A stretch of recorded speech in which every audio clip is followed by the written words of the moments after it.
Alrighty, so my name is Angelo Brewer. I am Sales and Distribution Manager of FLIR's retail personal vision systems, or outdoor and tactical systems, what we call it now. So that would be anything that a hiker all the way up to a cop would use, and anything in between. So we consider, consumers, hunters, hikers, search and rescue, law enforcement, everything kind of all bunched into one little niche in our company. So FLIR is a very large company, and the best way I can describe them is sort of like an octopus, right? You got FLIR, and then you got all the little tentacles. So, we make everything from cell phone cameras to bits and components of thermal sensors, all the way up to $1 million gimbals that they use on, F-16s and aircraft carriers. So, today we're going to talk about one little small part of FLIR that's relevant to your guys' world, and what I'm going to do is I'm just going to go through a quick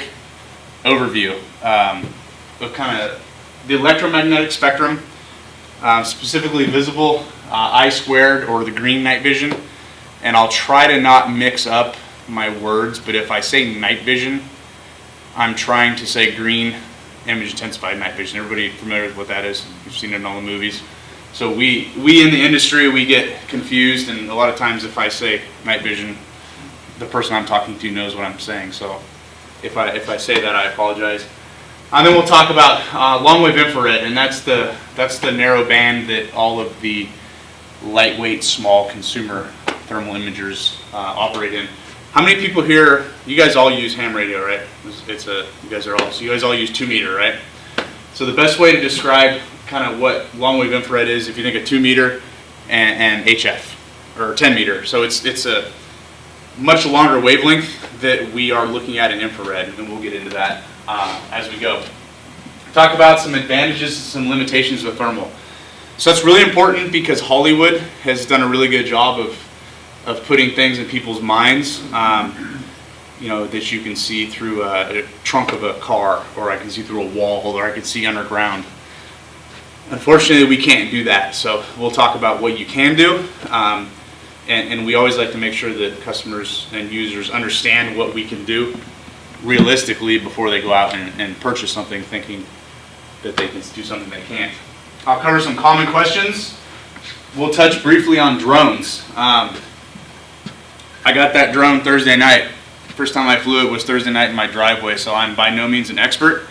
My new friend Chris back there, he is the expert, so I can talk to the technology. We'll go up and fly that. Afterwards, you guys can take a look at kind of what you would see with that particular system. But I apologize in advance if there's any dingers of questions I can't answer, but I can find you the answer. And then kind of just do some Q&A, and then say playtime outside. So I've got some handhelds, I've got the drone. If at any point I get confusing and I start using big words and you fall asleep, just interrupt me. I'm very flexible there. So, about 25 slides on physics. You guys might remember this chart back from high school. So, kind of like radio frequencies, as wavelength increases, frequency decreases. So, visible light, that's where our eyeballs and our iPhone cameras operate. Infrared is where FLIR operates, and then that's going to be everything between visible and microwave. So, infrared is a really wide spectrum. So, the term infra, it's infrared means anything longer than red. So 400 to 700 nanometers, that's the really narrow window of the EM spectrum that our eyeballs operate in. So different colors, different wavelengths. The reason why we use red filters on lights at night, less energetic, doesn't impact our natural night vision because they're low energy wavelengths. So the reason why you see prisms and rainbows is because the light's reflected into those different wavelengths. So as we get closer to blue, indigo, and violet, frequency increases, wavelength decreases. That's about as far into that as we're going to get unless anybody wants to discuss it further. So image intensification, or I squared. Again, this is what I mentioned earlier when I say night vision. This is what I'm referring to. So image intensifiers are just that. They're going to amplify low levels of light so your eyes can see it. Key word there, amplify low levels of light. Moonlight, starlight, artificial light from an illuminator, you have to have some sort of light there. Okay, that light might not be visible to our eyes, but there is energy there of some sort. If you were to go in a cave or in a warehouse that was completely sealed off with no light at all, a night vision tube would not have anything to amplify, therefore it wouldn't work. So, you guys all heard the term Gen 1, Gen 2, Gen 3 night vision. So what that's going to refer to is the amount of amplification that that device is going to produce. So a Gen 1, you guys sell Gen 1 stuff at Cabela's that we make, that's $600. It's going to work really well in your backyard with your porch light on. And that's just a function of how it works. The stuff that the military is using is going to be Gen 3, really wonderful, makes a bright, crisp image up in the hills of Afghanistan on a no moon night with clouds. I mean, it's just a function of the quality of the image intensifier. When most people hear the word night vision, this is usually automatically what they're thinking. So we, as a thermal manufacturer, we like to clarify that night vision and thermal are not the same, because there are some benefits to both, but we as FLIR think thermal has the edge, and I'll explain that. So reflected light. So we talked about moonlight and starlight. It could also be sunlight, light from a flashlight. In order for our eyes or a green image intensified night vision tube to work, that light's got to go from the source through the atmosphere. It's got to bounce off of me, go back through the atmosphere to John, and John's got to have enough energy there to know, hey, that's Angelo, or hey, that's a grizzly bear, get the pepper spray. So that's the first thing that's got to happen. Second part is contrast. So as this video should hopefully play. Uh-oh. I broke it. There it goes. All right.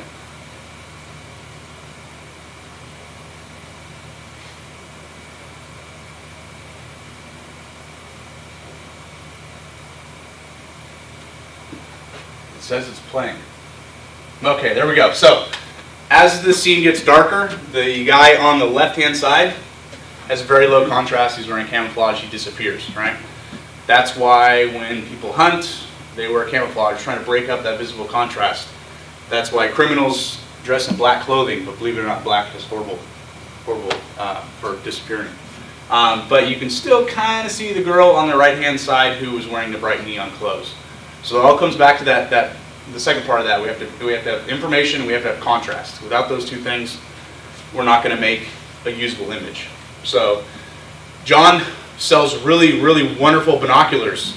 Even those at some point will run out of energy, will run out of contrast, and that is where a infrared detector would take over. His are going to be about the last to run out of that information because they are the best. So where FLIR comes in is long-wave infrared. So again, the infrared span is everything between visible and microwaves. So long wave is 7 to 14 microns. So if you remember, visible light was 400 to 700 nanometers. So we're 10 to 30 times longer wavelength than visible light. What that does is it's very easy to use. Turn it on, it works. Anybody use thermal in the military? Okay, you had the cryo tanks, you had to fill up the thing with nitrogen coolers, and you had to do it every so often. It took time to cool down. Don't have to do that with long wave. They just turn on, they're electronic, they work. High penetration of smoke and fog. Forest fire situation, you guys got to go out and rescue somebody. Even firefighting. So Cal Fire just bought 35 of these units to go out and mop up on a forest fire. We flew 400 hours last month on our FLIR aircraft. Eagle Creek and Horse Falls fire. The only way they had any clue what was going on at Eagle Creek is because we were up flying at 10,000 feet.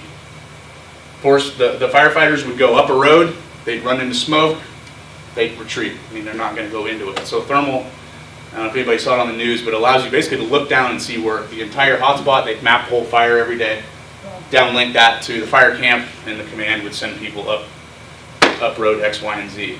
All right, without thermal, you know, there's just no way to do that other than wait it out. So thank you for helping during that. Yeah, too. yeah, it was. They were busy. It was side story, the sales guy had been trying to sell Oregon Forestry a thermal camera for that use, and they didn't have the time for him until all that happened. So anyway, we're glad to help. We have to go fly those airplanes, as silly as that sounds anyway. So lowest cost thermal technology, that's a big one, right? As FLIR tries to get more and more into the commercial world, we want all of you guys eventually to have a FLIR. We don't want anybody going out on a SAR call out without FLIR. I mean, that's our goal. We want infrared everywhere. So we've got to get the cost down, we've got to get the size down, right? You know, we could have the greatest thermal camera in the world, but if it's 25 pounds, you guys aren't going to take it with you. So long wave allows us to do that. Small form factor. Any questions on long wave, specifically what that is? We're all good, nobody's sleeping. Life's good. So this is actually, this is a slide that I show when I go do a training. So if I go to a Cabela's to do an optics training, I always try to kind of figure out the best way to explain what exactly is we looking at with thermal, right? Basically all it is the molecules bounce around, put off radiation. We're going to pick that up. So in this ball that this child is holding, the molecules are very still. They're still moving, but they're still. As that ball bounces, you can see how those molecules get excited, they move around more, they put off more radiation. We're going to pick that up, right? Same could be said of the human body. Human body's sitting there, not doing much, getting cold, not going to put off as much energy as somebody that's running per se. So that's really all that's going on at a low level. So what that's going to allow us to do is see differences in heat. So we're not affected by light, and we're going to see as well as you can during the day. Hold on, did that guy just tell me I can see as well as I can during the day? Yes, as a matter of fact, and you may not have ever thought of using thermal on a search and rescue call out during the day. But a situation like this, bright sunny day, this is yours truly outside his office in Wilsonville, no contrast visibly. Obviously we're picking on things to an extreme, but if you can imagine somebody that fell down a ravine, might be unconscious, you know, maybe it's a hunter that fell down somewhere, you just might not be able to see him during the day, where thermal could help them stand out. So 24/7 night vision, that's important when you're talking about an investment of $2,000 per se. You can use that during the day. So we're going to see more of the night vision technology because we're not dependent on that reflected light. So once this guy walks out, he's pretty visible. You can see as, go back and start it over. So right now there, all you can see is his V-neck. But if you didn't have that to work with, you may not know he's there. And so again, you got to have contrast. You know, this is a situation where this is a very high-end, you know, Gen 3, quote-unquote, mil-spec night vision tube, but you just don't have the contrast needed to pick something out. So again, there are benefits to night vision, but not really in a search and rescue type of world. You're just looking for something, so we can do that better. All right, if you guys take away one thing and one thing only, and you go to work tomorrow and you're talking about thermal, and somebody says, well, what did you learn? What's the one thing that I want you to remember? Everything on Earth emits thermal energy, all right, even ice cubes. So that's another thing that's important to remember. A lot of times, people think, oh, if the human's dead, got a cadaver, right? There's still some sort of heat there. Not going to be 98.6 degrees, but there's still heat. Same thing on a hot day. And I'll show you guys a slide in a little bit that'll talk about, you know, if it's 98 degrees outside, people aren't going to disappear. There's different emissivities, and we'll talk about that $5 word here in a little bit. Any questions on that? The science. That's the last of the science. Angelo? Yeah. Maybe just as a quick reference and on the old school stuff where on image intensifiers where they can't be used in daylight, and what you just said about thermal where you can, because obviously in daylight some old school stuff would blow out. Yeah, so what they're amplifying light, right? So if you turn on a light or if you go outside, turn them on in the store, if it doesn't have what's called auto gating, it'll just amplify light, and it'll cook itself. So most of the new stuff nowadays, you can go out and it'll turn on and off at a really high rate of speed to gate that light. But yeah, generally Don't it's a get no-no teased into buying old Russian right. stuff. I mean, How many times have you seen somebody at the store just rip that lens cap off your night vision? You're going, oh. We get a lot of them back. We get a lot of them back from retail. Oh, it doesn't work. What would happen? Quick question. Yeah. Probably, maybe I'm jumping ahead, but a lot of our questions, if we had a case where we had a, I don't know, 90-year-old woman, and she was laying underneath the leaves, Okay. maybe, I don't know, 50 yards away. Sure. And of course, we kept walking by her. Now, she was quiet and probably sleeping. Yep. So what would she look like? Yeah, is this the moss lady? Yes. Okay. So what do we all refer I back heard to? the moss lady. So, Yeah. yeah, that's a good thing to bring up. Is thermal is not a magic. I mean, we're not a magic tool, right? We're not going to make it so you just walk directly to everybody on every call out from here on out. But generally, so moss or leaves, they're a good insulator, especially if they're thick. Same with fur on an animal. But what you may pick up in a situation like that is something odd. Something just looks different because, you know, somebody covered in moss, you know, or leaves is potentially going to have a different, you know, look or feel or different heat signature than maybe they're laying next to a stump or I something. guess more, is there going to be a blue, or they're going to be kind of a blue because they've been laying there for so long that? Yeah, so that's all dependent on what the camera's set to. Okay, We'll all right. talk about that. There are some functions built into our units that would help in a situation like that, and it's a function called installer. And John can attest to this thing. You're telling me you thought you were looking at a squirrel or something once. It was way off in the sticks behind a stump, and it was just a little bit of a deer. And it got up and stood up, but he just saw a little bit of it, and it highlighted in red. So I'll show you guys what that looks like and what that does. But again, you got to have a heat difference there. You know, it's not going to be a magic bullet per se. Anything else? Alrighty, perfect segue. What is installer? So these horses are being highlighted in our installer mode, and this video, hopefully this one plays. It's quiet here.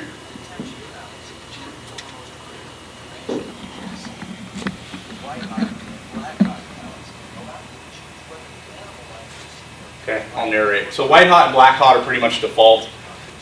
Going to highlight the hottest part of the scene in white or black. When we go into installer, we're going to highlight that in red or in yellow. So you can see it actually is sensitive enough when we go into that fourth level to pick up that guy's heat bouncing off the sidewalk. So this is, you know, he's 25 yards away, 30 yards away, but it gives you an idea how sensitive that is, and that's a percentage-based algorithm. So we tell the sensor, give me the top 5%, top 7%, whatever it is, highlight that in red, and I don't care about anything else, just make it all red. So you can tell, you don't get any detail, you know, it's just a red silhouette. So with the lady covered by the moss, the tree branches, depending on, you know, maybe her arm or her face was visible, it's going to show up in red, kind of help her stand out. And that's specifically for a search and rescue type scenario, trying to find recover an animal, something like that. We want to be able to take a little tiny bit of information and make it stand out against the background. So colorizes it in red or yellow. It's really valuable in the cluttered scene. So a hiker falls down a ravine. You know, you might have a leg sticking out or something.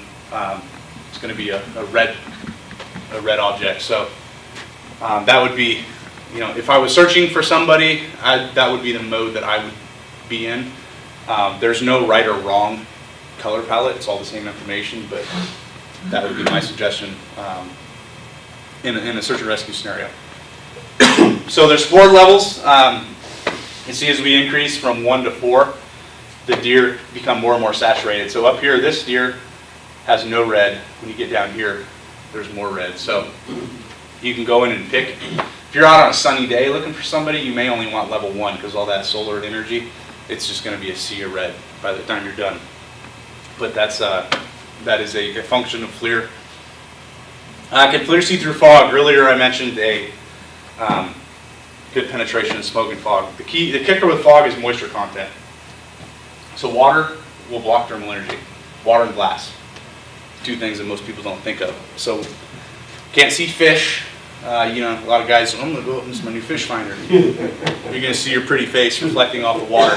So if you got really dense, coastal, wet Pacific Northwest fog, it's going to block the ability to see things. You know, this is an example. A lot of times what you can see is going to be real soft. It's going to be kind of look fuzzy. And the reason why is water absorbs infrared energy. So as that energy that we talked about earlier is coming through the atmosphere, it's being refracted by all that water molecule. By the time it gets to your thermal imager, there's just not a lot there to work with.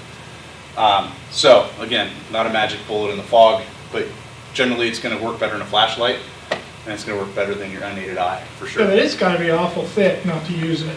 It's got to be awful, wet.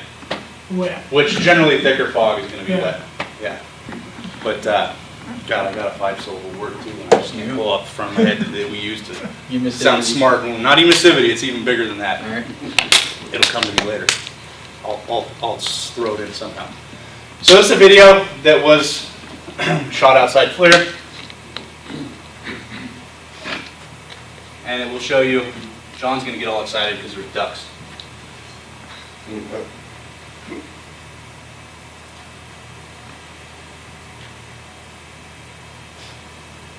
Maybe not found. Okay.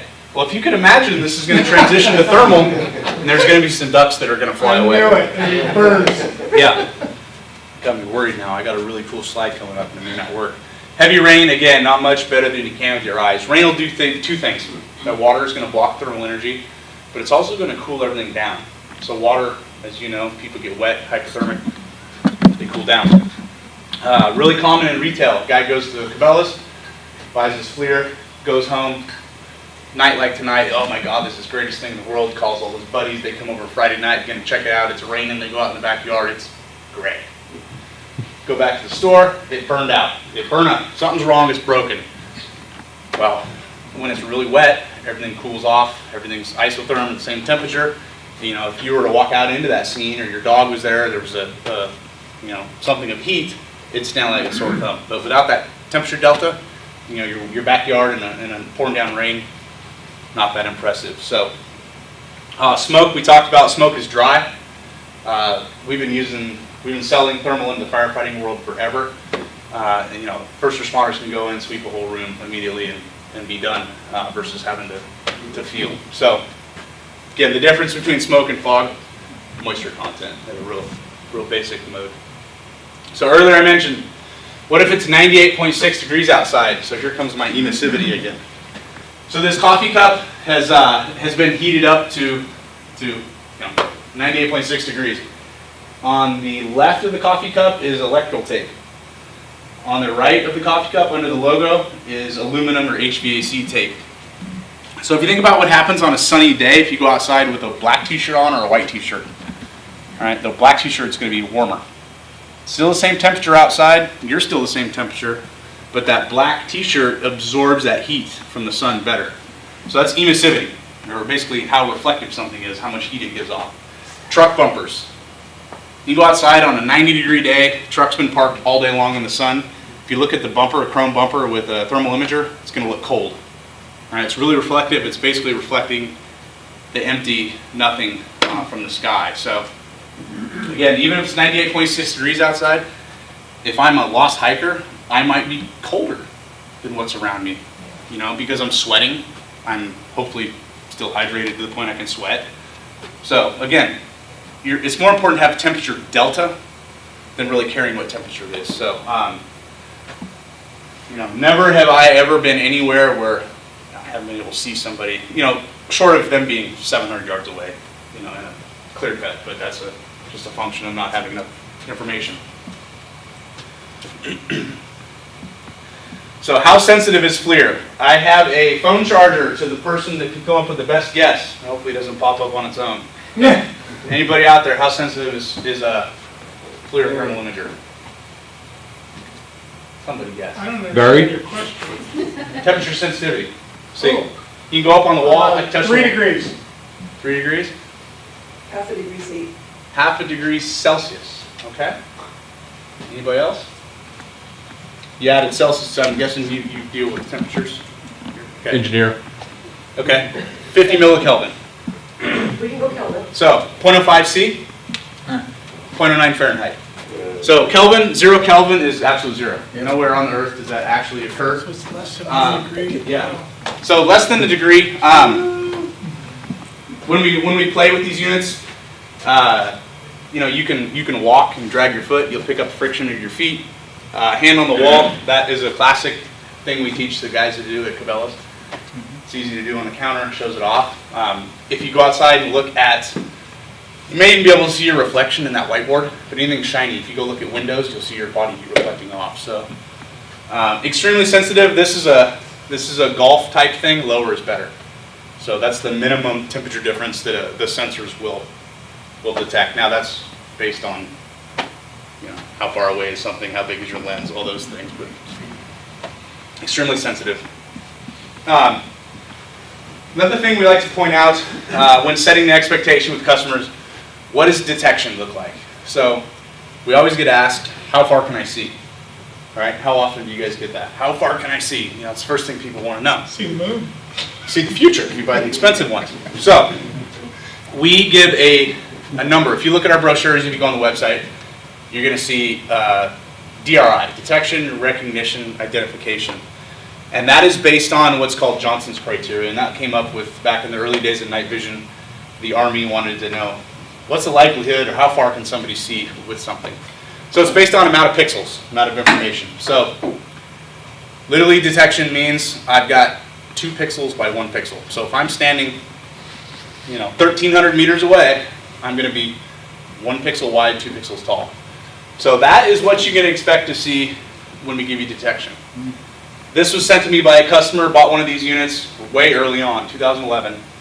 He called bluff. He says, there is no way I can see, we call 1,400 yards with this unit. There's no way, impossible, you're lying. So what's he do? He marches his buddy across the field, and he actually sent me the picture. He says, sure enough, you can see it. So again, in a search and rescue scenario, I might not know what that is. I might not know it's a lady covered in moss or leaves, but it might be of interest, right? You come up on a large opening, you know, maybe we're gonna take a dog over and track over there, maybe we're gonna walk over to that, and just check that. So that's what we're doing.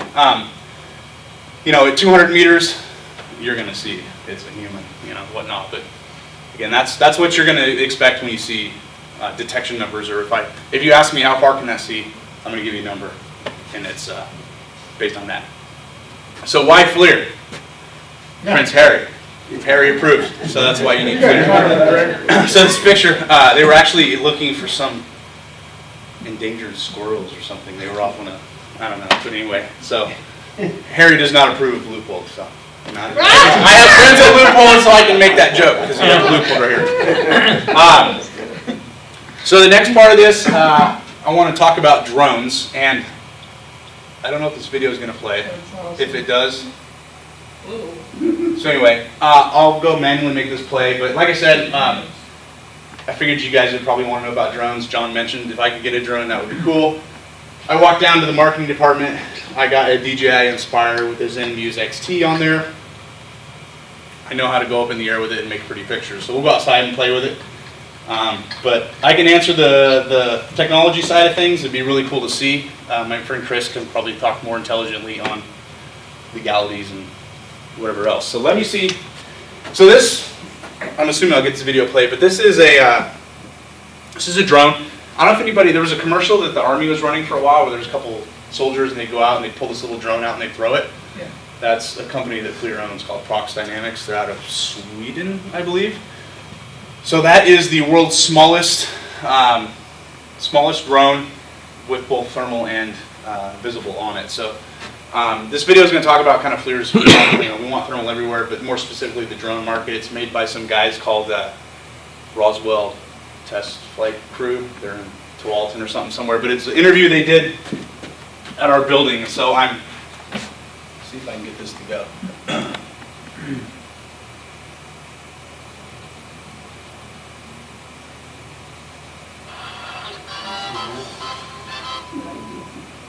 Roswell Flight Test Crew. Here today with Andrew Kidd, the president and CEO of FLIR Systems, and we're sitting in the lobby of their headquarters right here in Wilsonville, Oregon. How are you doing today, Andrew? I'm well, Patrick. It's been just over a year now since FLIR entered the civilian drone space with their partnership with DJI to produce the Zen Muse XT. How's that been since you've entered this market? It's really quite amazing though that when consumer drones and commercial. Apparently is not plugged into the main. Because it was fundamentally happening at the same time that we were pursuing consumer markets for thermal imaging. So as we were driving down the size, weight, power, and cost of thermal imaging cameras, the same thing was happening with airborne platforms. Of course, moving from very expensive manned helicopters to inexpensive and ultimately consumer-grade drones. And similarly, stabilization technology coming along using MEMS accelerometers and IMUs to allow us to do stabilization much more or less expensively than the way we do it in our $1 million gimbals that we build here in this building. You know, just about a month ago at CES, you guys released the Duo, the new, which combines a lepton sensor and a visible light camera. It's going really well, and we've been really focused on making sure that they stay in stock so people can buy these. You know, this gives you something that you can pull right out of the trunk, get up in the air, and get flying.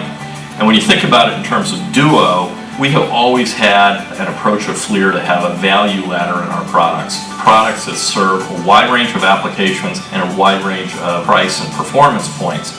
And Duo forms the bottom rung on that ladder. So we've got a product that starts at $999. It gets a thermal imager, a visible imager, and our really powerful MSX algorithm in the air on an inexpensive, sort of similarly priced platform. And it just opens up a whole new world of consumer and commercial application. What is a boson sensor? And if you can, tell us sort of what's coming in, what's in the works right now. So the first thing I think that's interesting to look at is our Tau core. The first version of it came out in 2008, and then subsequently it's had revisions in 2010 and 2012. Very popular today, it's still one of our best-selling cores, but you see from a size, weight, and power standpoint, this is about 1.5 inch cube. This is what the Zenmuse XT is based on, but we've really been pushing on reducing size, weight, power, and cost of our payloads to get to a broader application space. We pushed that really hard and launched back in 2014. This little guy, the lepton, which is just insanely small, and our engineers really took us seriously when we said we want to see a dramatic reduction in size, weight, power, and cost. That resulted in the lepton development. Lepton is in the heart of the Duo. It's also being used on the Prox Dynamics Black Hornet. It actually was how we actually started that relationship with Prox. We pushed on that size, weight, power, and cost lever with the development of our next generation high performance core, and that's this here, and that's boson. And just for comparison purposes, you can look at that compared to the Tau and see, it's a dramatic reduction in size, weight, and also in power in terms of its electronics. This core offers the same resolutions that you can get with a Tau, so you can get it in QVGA and VGA resolutions, but it's so much smaller and lighter as a result of smaller pixels, better packaging, much more efficient electronics, and this also has a very high level of signal processing capability inside the core. So we can start to do things like very high level image processing to improve picture quality, but we can also run some artificial intelligence algorithms on this core with the processor that's in it. So those have been big developments on the core front. FLIR is now a drone company. We acquired Prox Dynamics towards the tail end of last year. Interestingly, Prox was one of our first lepton OEM customers. So they developed this tiny little helicopter for military applications and wanted to put a thermal imager on it, did an industry-wide survey, and came to the conclusion there was nothing out there other than lepton, and we established a partnership with them, and they began integrating them into the Black Hornet helicopter. And it's really quite remarkable when you see that. I'm still thinking back to the day when the principals of Prox Dynamics were here actually at the facility. We were in the parking lot just outside here flying it. The helicopter was hand-launched. It was literally within 10 feet, and I was like, where is it? It's gone. And we had it flying about 1 kilometer away outside one of the industrial buildings here, sort of looking in the building, and it was just remarkable, both thermal and visible, 1 kilometer away. And then when it comes back, it's the same thing. Everybody's looking in the sky for it, and the next thing you know, it's 6 feet over your head. Just amazingly stealthy. When I first saw it, frankly, the first thing I said to the founder of the company is, tell me how this is different than a toy helicopter. And he's actually the inventor of the toy RC helicopter. But the reality is, it's entirely different. I mean, every single element of this is custom designed and honed for size, weight, power, and flight dynamics. It's really an amazing flying machine, and to really prove that point, we're talking about something that flies a Lepton IR thermal camera, a visible camera, and it weighs 3 sheets of paper. That is amazing. Now, as you know, here at the Roswell Flight Test Crew, we love drones, and I would so much like to try out one of these Black Hornets. I'd be happy to trade you this Blade MCX-2 helicopter, which is, I believe, is about the same size and shape. It's actually a little larger, yeah. So if you'd be willing to make that trade, I will have this on a shelf. Just give me a call anytime. We can meet in the parking lot. I'm going to take that under advisement. Okay. Yeah, the PD100 is at a different price point. We'll take that under advisement. All right. Well, thank you. Should we be looking to FLIR to have other actual platforms moving beyond sensors into the space of having your own flying machines? We want to get sensors in the air providing data back to our customers that is useful. And to the extent that there's an airframe involved in that, we'll make a decision about how we can best execute it. You know, from a horizontal standpoint, we today, sell the Duo product, the View product line. We sell cores and components to other suppliers. We have a partnership with DJI. So the Zenmuse XT has come out of that, and there'll be more to come in that arena as well. But as we look at the business from a vertical standpoint, we start looking at system solutions where we want to provide an airframe, a sensor, software to get a job done.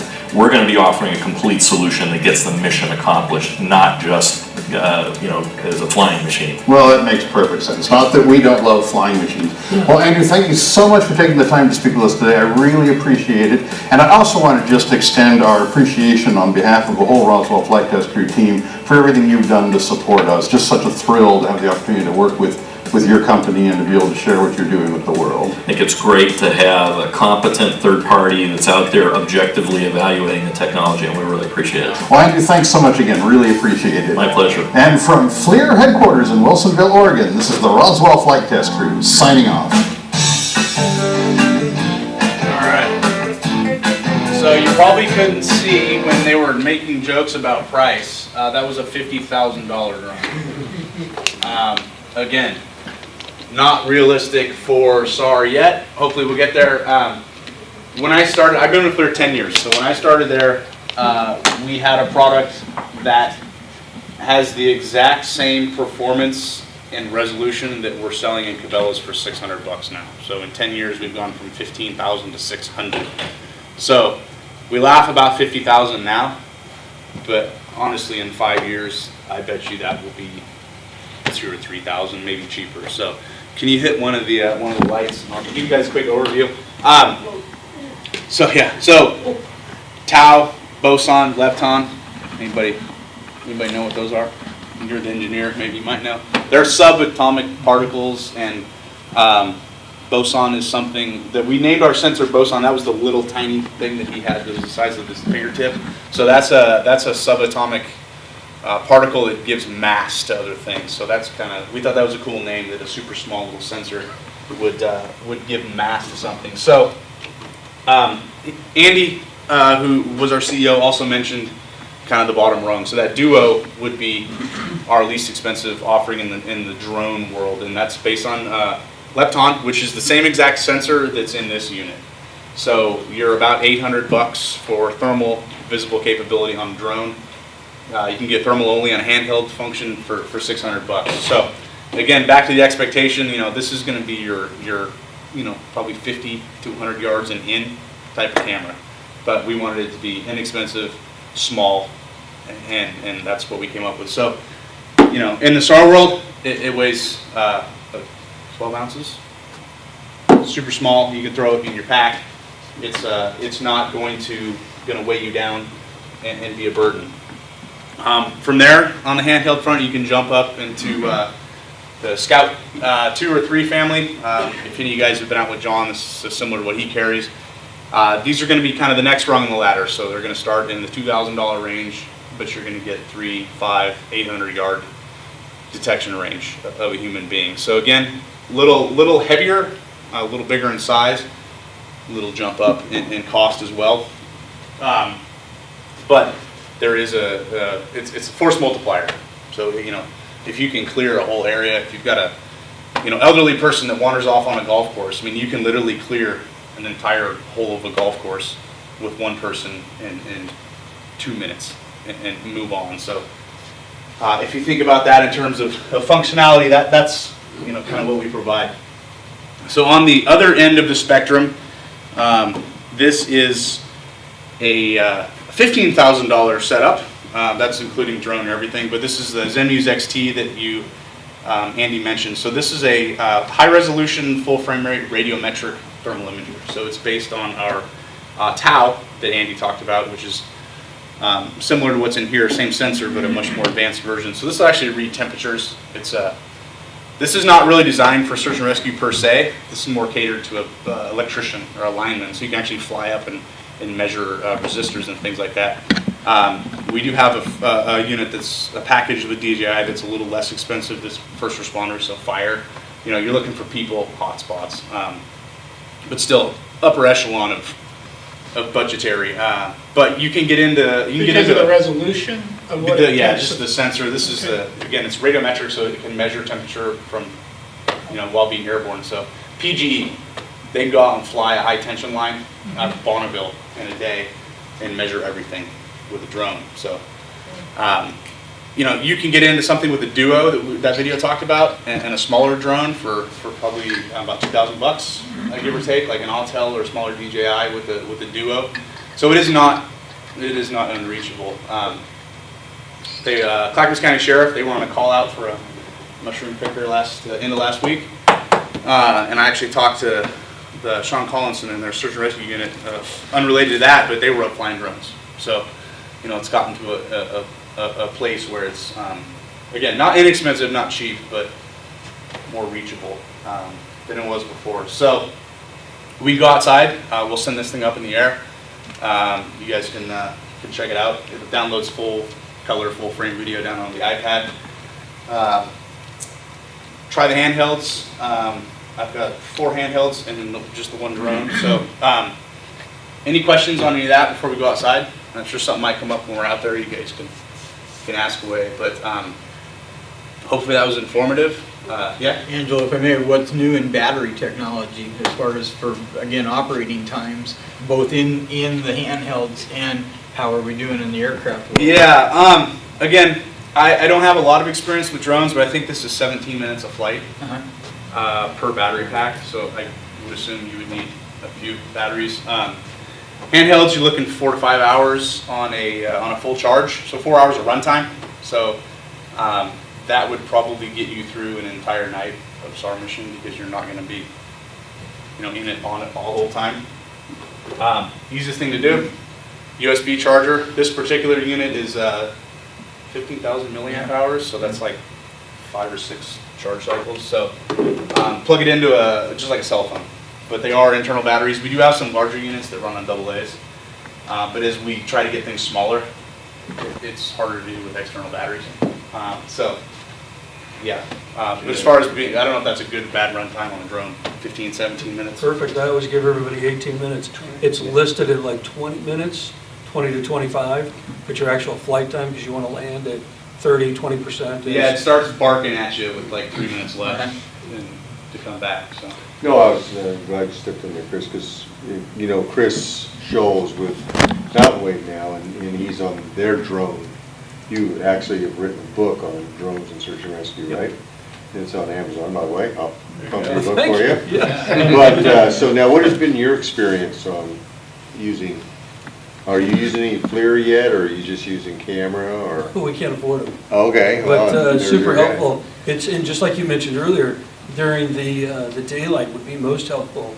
So I've run a bunch of tests, and you can fly over the trees, but if somebody's in the shade, you don't see them. Where, unless you're like really low when you're flying to the side, where if you have a FLIR camera on there, you could see them in the shade, where currently we can't. So, and that's an important, so that duo that we showed in the video is actually, it's a visible camera and a thermal camera, and we fuse them together. So in a daylight situation, you would get any sort of visible information fused, overlaid into the thermal. So it's almost like the best of both worlds. And that's a super common issue across, whether it's security cameras, drones, it's a wide dynamic range issue. It's like when I turn the lights on. Oh my God, right? You're going from one extreme to the other, looking into a dark building, looking into shadows, into you know, late in the day, east and west, sun's coming up, sun's going down, all those problems are eliminated with thermal because you can go stare at the sun. I don't know about with that loophole, that one might melt. FLIRs, you can stare at the sun. So, anyway, thanks for being volunteers too. I always like to say thank you. I've lived around here my whole life, and fortunately, there's probably some times I should have been with a broken leg somewhere out in the woods and needing help. But fortunately, I've never personally needed it. But thanks for you guys put in a lot of time. I know that. So thank you for volunteering as well. So with that said, go outside, playtime.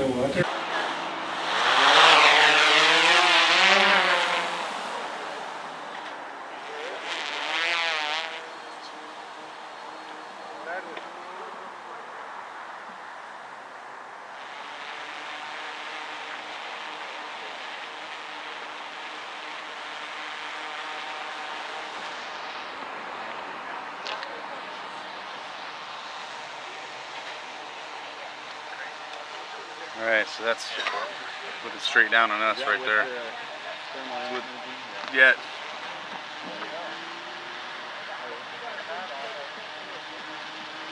You can see I'll go out and That's pretty slick. go out to the road. Hey Helga, move! Walk around. Oh, so look, here's the moon. It's interesting. That's the moon. What different settings does it have? They look like little ants. So you can go through and change the colors. Can you change it? Yeah, I want to see it. So something like that would probably be what I would do in a search and rescue, because it kind of helps. Look at playing Call of Duty. I'm about to call him the C-130. Yeah, right. You know, I don't know what, you know, if that's at 50 feet in the air. I don't know. You know, obviously in a search and rescue, you'd probably be a little higher, but you know, you can run her up.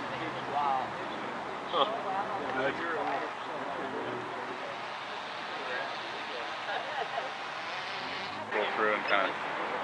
So there's that detection mode. So if you were flying, you know, if you were flying at night, or even during the day, and there's a human being laying down, you could, you know, really see it. So with your hands off the control, it just hovers. Oh yeah. No, you gotta crash these. You gotta like crash them. You know. Yeah. Can you pick him up standing under that tree? Where is he in relation to where I am? Somewhere over there. No, not at 200. Yeah, I can see him. So, but if you thought you saw something, We see you. you know, you bring it down to 100 feet. You know, there he came out, but. Go back. Yeah, you'll. Further. So there you can, you know, it's kind of apparent, but bring it down even more, 100 feet. So you see how you just kind of would look for a clue. You know, and that's pretty clear there's somebody there.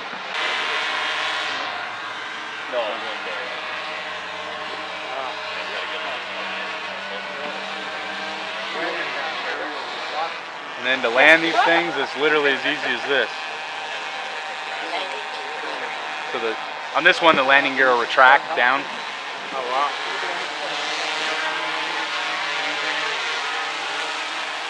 Even John could fly it. Really? But I know a guy that can't fly it for me. That's cool. Engine on that one pressure pump. Yeah, that one engine is hotter than Toyota is hotter than others. So look down in the field. And you can literally, at night, I'll go on a walk. We'll fly. And I'll pan all the bushes and you see the birds in there. Oh yeah, and everything just flows. So I can see if I can. See, it's barely picking up my friction from my feet.